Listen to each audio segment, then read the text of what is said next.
এখন আমি করব চিংড়ি মাছ ভাজি। তো চলেন আপনাদের সাথে একটু শেয়ার করি। অবশ্য সবাই আমরা ভাজাভুজি পারি, তারপরে একটু শেয়ার করি।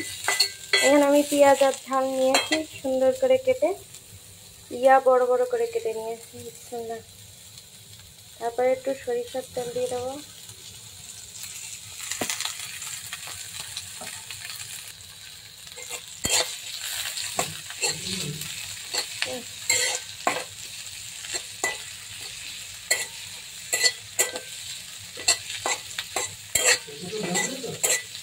এই যেখানে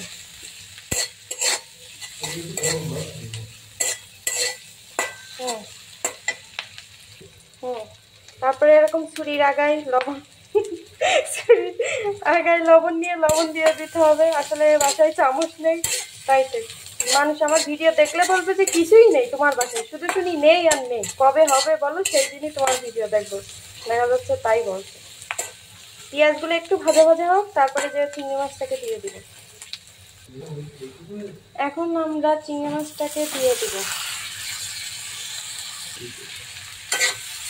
তারপরে সুন্দর করে সবকিছু ভেজে নিতে হবে।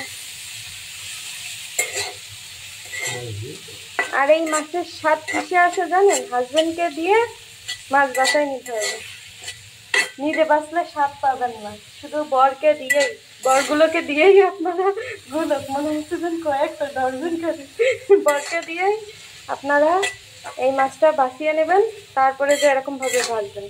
শুধু মাছ না, যে কোনো জিনিস বরকে দিয়ে কড়াই নেবেন, দেখবেন স্বাদই আলাদা। চিংড়ি মাছ ভাজা রেডি। গ্যাসের চুলা বন্ধ করে দাও অ্যাসিস্ট্যান্ট, নিচে। এখন গরম গরম ভাতের সাথে আমরা চিংড়ি মাছ ভাজা খাবো। চামচে লেগেছিল।